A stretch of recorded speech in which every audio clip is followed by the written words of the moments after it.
6 superbikes. 4 as du pilotage. Louis Rossi, vainqueur du Grand Prix de France Moto 3 cette saison. Mike Di Meglio, champion du monde 125 en 2008. Randy Depugné, 118 départs en MotoGP, le meilleur pilote français actuel. Et enfin Philippe Monneray, notre pilote essayeur, ancien vainqueur des 24 heures du Mans.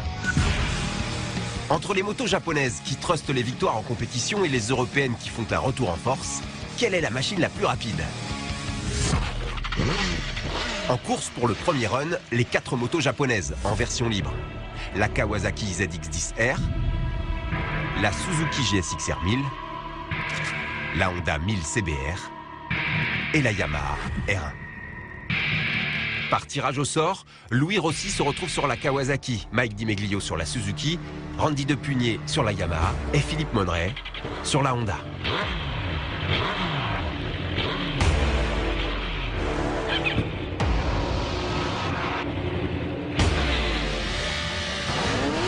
Philippe Monneray anticipe le départ. Randy Depugné reste un peu scotché sur la ligne. Comparé à une MotoGP, les rapports sont inversés. Il est obligé de passer la 2. Fallait-moi manger. Fallait-moi manger.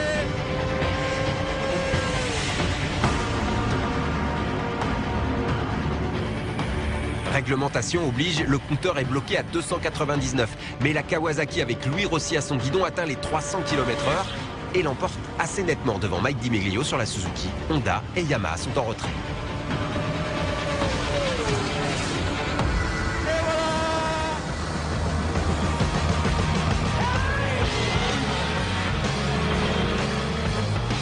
La Honda, elle est pas trop mal, mais elle est inférieure.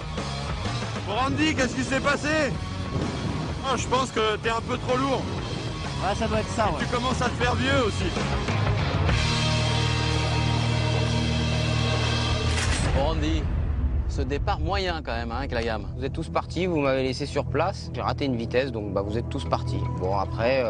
Alors Louis t'as gagné avec la Kawa. Ouais, elle est plutôt pas mal, elle marche bien, puis un bon départ avec ça, l'électronique marche bien pour pas que ça capte de trop, donc ça permet de rester à fond, puis derrière il y a pas mal de puissance, donc non, du début à la fin c'était plutôt joli. Bon bah on y retourne. On va retourner. Allez, c'est reparti. La Kawasaki et la Suzuki sont en finale. La R1 et la CBR vont-elles devoir affronter en repêchage la BMW 1000RR et la Ducati 1199 Panigale, les deux européennes? De conception beaucoup plus récente, elles sont supposées être plus performantes. Est-ce que cela se vérifie en piste? À voir maintenant.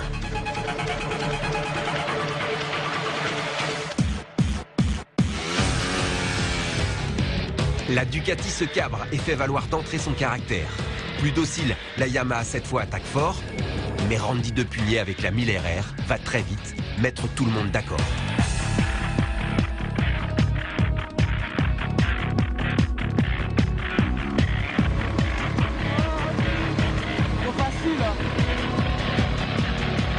Derrière, la Ducati reprend l'avantage d'un rien sur la Yamaha. 300 km/h tout rond, la BMW s'impose à une vitesse similaire à la Kawasaki.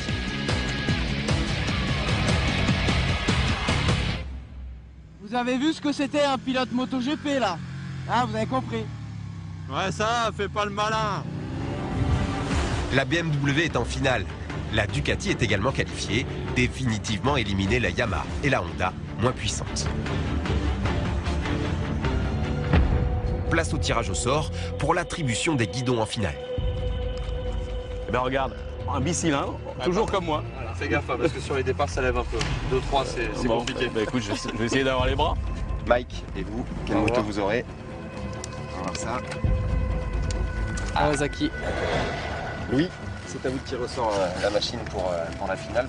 La Suzuki. 2000 GSX-R. La BM. Donc plutôt une bonne affaire. Ouais, je pense qu'avec Mike, ça va être serré, on verra. Moi, je peux faire un bon départ avec la Suzuki. Ouais, mais le but, c'est d'arriver premier au bout. Et la Ducati, vous y croyez pas? Bah, t'es un peu vieux, Philippe, donc on sait pas, faut voir.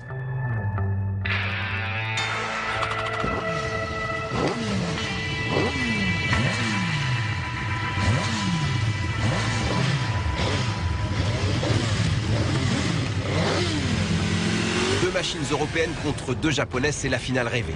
Alors que la Ducati demande à être domptée, Louis Rossi effectue le meilleur départ avec la Suzuki. La Kawasaki est toute proche et prend rapidement les devants.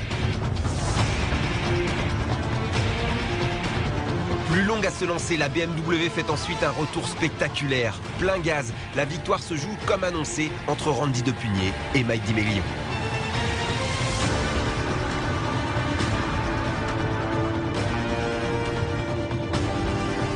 Jusqu'à la ligne, la ZX-10R chronométrée à 301 km/h résiste et s'impose d'une roue.